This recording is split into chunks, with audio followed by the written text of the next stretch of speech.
Shalom. All praises, blessings, glories, and honors to Yahweh Bahashem, Yahweh Shai Bahashem, Racha Kodash. Double honors to my elder apostles and bishop elders of Great Millstone who have taught me this truth, as well of men of like mind. Shalom wa chasad, which means peace and mercy, to the elect of the nation of Israel, whom are you so-called Negroes, Latinos, Native American Indians, and Israelite foreigners of the sea line of our forefathers, Abraham, Isaac, and Jacob, whom are scattered here in America, which is Babylon the Great, and abroad. But to you I say, Shalom, and Yahweh Bahashem, Yahweh Shai Ratazah. This lesson is edifying. In the news from the RT, Putin calls for closer ties with Arab states. The Middle East and North Africa play an increasingly important role in a multipolar world, the Russian leader said. Now, this should immediately remind us of the book of Ezekiel, the 38th chapter, which I will briefly go over. Russian President Vladimir Putin has urged for stronger relations with the Arab League and its member states, proposing closer cooperation to maintain regional security and resolve a number of ongoing conflicts from Libya to Yemen. Addressing members of the Arab League ahead of the Body's 31st summit in Algiers on Tuesday, Putin said the formation of a multipolar system of international relations is gaining momentum, adding that the nations of the Middle East and North Africa, with a combined population of almost 500 million, will play an increasingly significant role in this process. Russia is ready to continue to fully boost ties with the Arab League and all its members, particularly in strengthening regional and global security, the president continued. We believe that the military and political issues that the Middle East and North Africa are facing, including the Syrian and Libyan crisis and the Yemeni and Israeli-Palestinian conflicts, should be resolved based on universally recognized international laws, with full respect for the sovereignty and territorial integrity of states. The Arab League summit kicked off later on Tuesday, with officials from all of the body's 22 members in attendance besides Syria, which has been, suspended from the organization since its civil war began in 2011.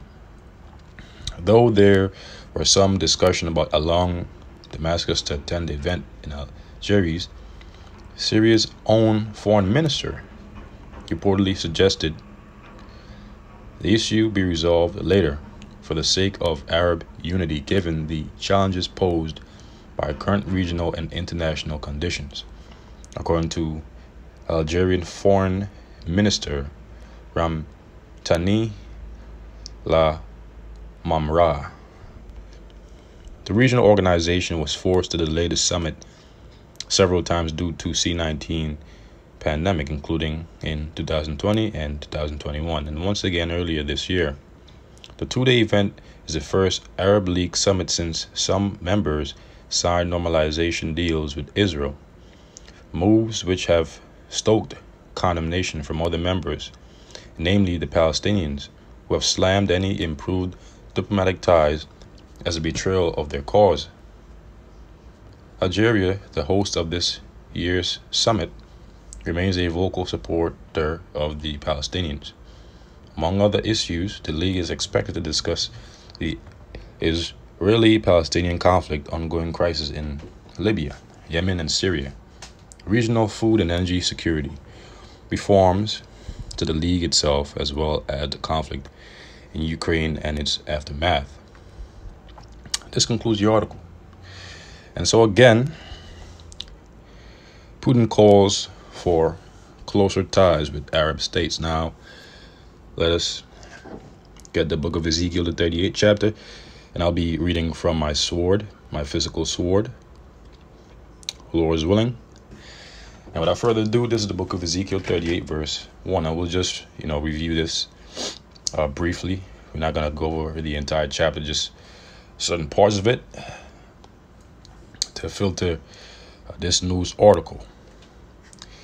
Now, this is the book of Ezekiel 38, verse 1. And the word of the Lord Yahweh came unto me, saying, Son of man, set thy face against Gog, the land of Magog, the chief prince of Meshech and Tubal, and prophesy against him. Now, Gog and Magog means of the mountain. Gog and Magog is modern day Russia. In the book of Isaiah, the 13th chapter, they are known as the Medes. Also in the book of Jeremiah, verse 3. And say, and by the way, Meshech and Tubal are a part of modern day Turkey. And prophesy against him, and say, Thus saith the Lord Yahweh, power. Behold, I am against thee, O Gog, the chief prince of Meshech and Tubal. And again, Meshech and Tubal are a part of modern day Turkey. Okay? And I will turn thee back and put hooks into thy jaws, which is a metaphor for how the Lord is going to put that old Cold War Soviet Union spirit back upon the king of the Russians, who is Vladimir Putin, because the Lord is mustering the host of the battle. He is preparing the nations for the third world's woe, which cometh quickly according to the book of Revelation, the 11th chapter, the 14th verse. And this is why these nations have been beating their plowshares into swords and their pruning hooks into spears. That is to say that they have been taking their economic wealth and using them towards the research, development, and enhancements of weapons of mass destruction, in particularly international, ICBM nuclear missiles, not international. Okay, these nations are developing a lot of ICBM nuclear missiles in preparation for the Third World War, because the ICBM nuclear missile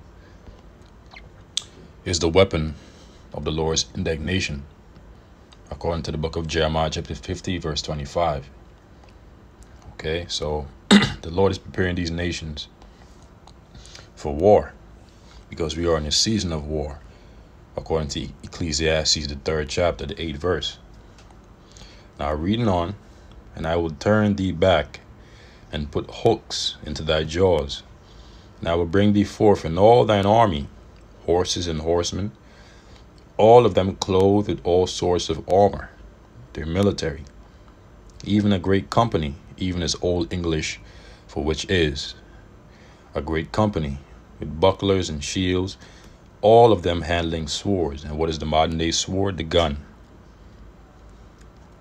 Okay, Persia. And Persia is modern day Iran. Ethiopia. Ethiopia is a modern day Ethiopia. Libya. Libya is located in the Maghreb region in North Africa.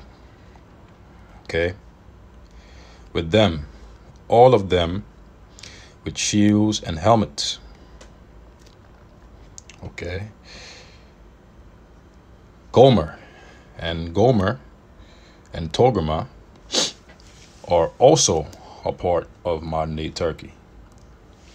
Gomer and all his bands, the house of Togarmah of the North Quarters. Again, Gomer and Togarmah are also a part of modern-day Turkey, as Meshach and Tubal are, of the north quarters, and all his bands, and many people with thee. Be thou prepared, and prepare for thyself, thou and all thy company that are assembled unto thee, and be thou a guard unto them. And so Russia will become a guard unto these nations. It will become a guard unto Meshach and Tubal, which is pretty much modern-day Turkey, Persia, Iran, Ethiopia, modern-day Ethiopia, Libya, Gomer and Togarmah. Russia will become a guard unto all these nations. Okay? Countries that are a part of the Middle East and Africa, and particularly North Africa. Okay? And all his bands and many people with thee. Be thou prepared, and prepare for thyself, thou and all thy company that are assembled unto thee, and be thou a guard unto them.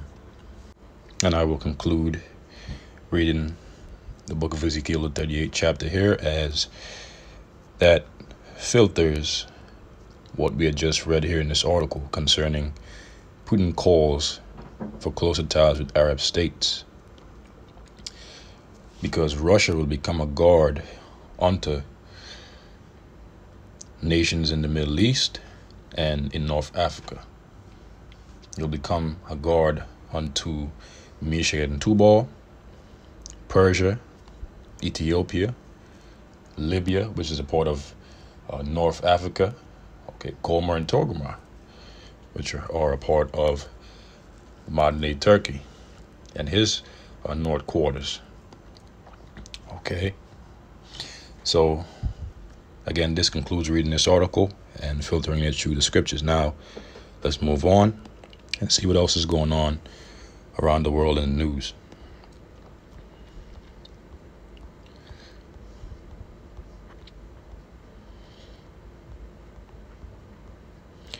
UK tests blackout emergency plan, The Guardian. Now, we'll ultimately have to see what comes of this. Nonetheless, the article reads, the exercise is intended to assess how the country copes with outages for up to a week, her report says.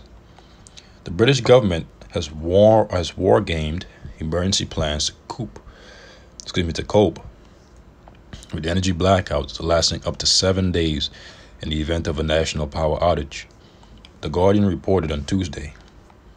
The stress testing comes amid growing fears over energy security this winter. According to documents marked official, sensitive, and seen by the outlet in a reasonable worst-case scenario, all sectors, including transport, food and water supply, communications, and energy, could be severely disrupted for up to a week. If the country experiences blackouts, the priority will be to get food, water, and shelter to the young and elderly people, as well as those with caring responsibilities. The report indicated that a cross-government blueprint will first drawn up in 2021 to improve planning and resilience in the event of a major technical fault on the grid. This is unrelated to the energy outlooks published by the national grid operator for this winter, according to The Guardian.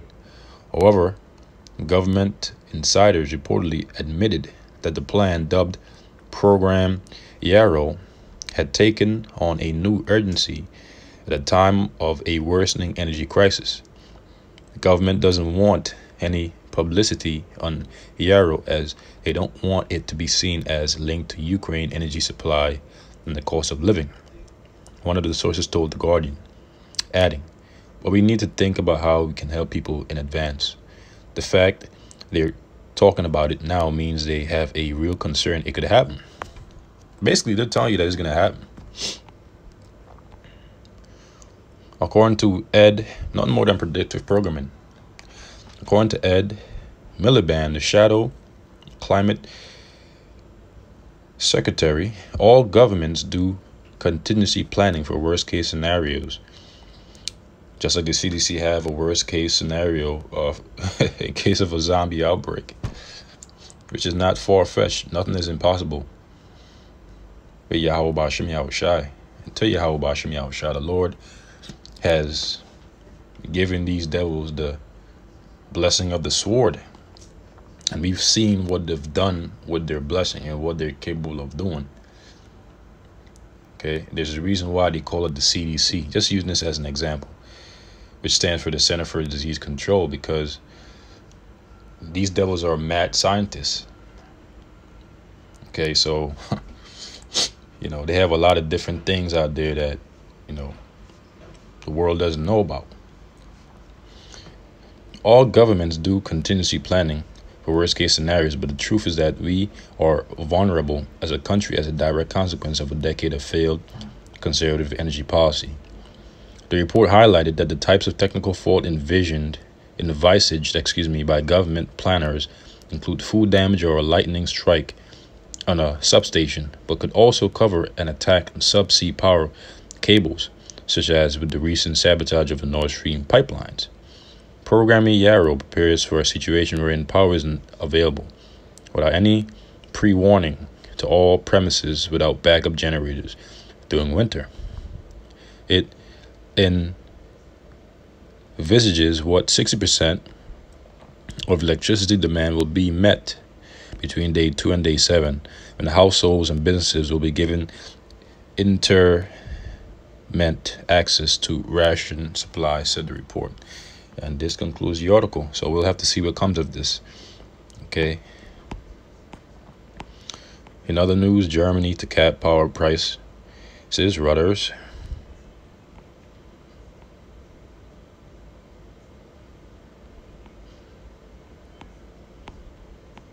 UK households face a very, very hard winter. Russian gas suppliers shifting away from the West. North Korea fires missiles near South Sea border. Migrants attack U.S. border agents.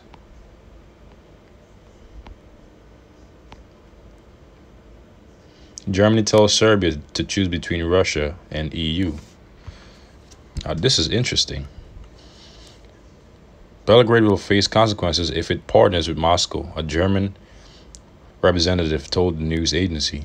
Serbia must decide to align itself with either Russia or the EU, a German official told Reuters on Tuesday, while Berlin has warned Belgrade against looking eastwards.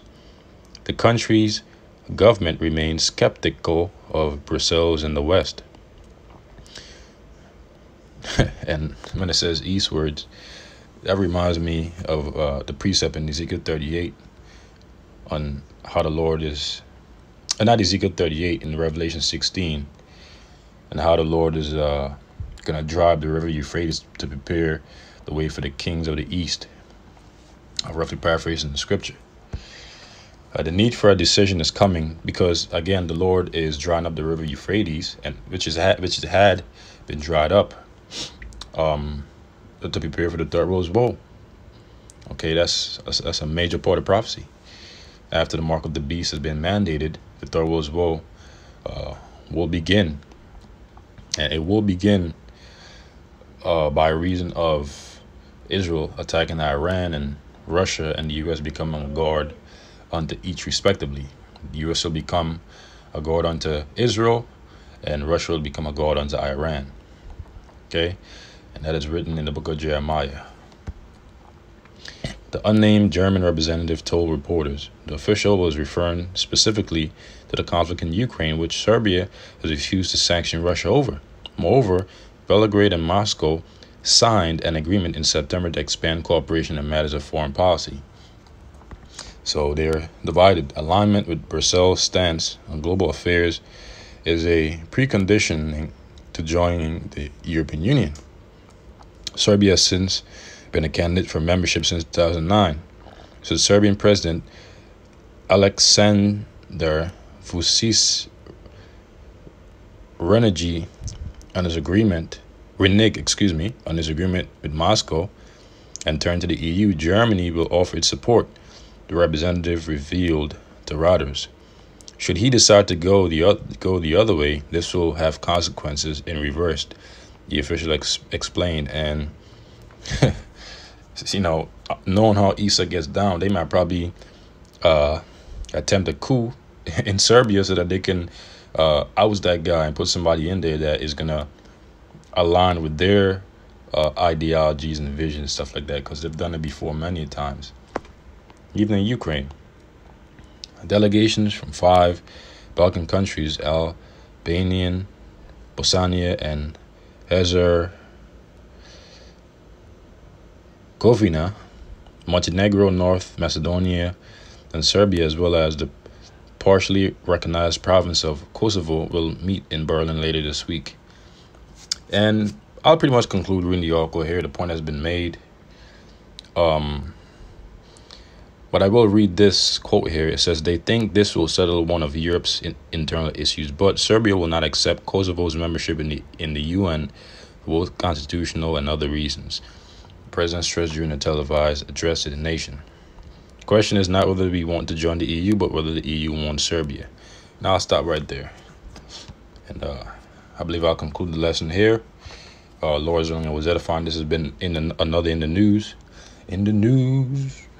And so with that, I say shalom to the elect.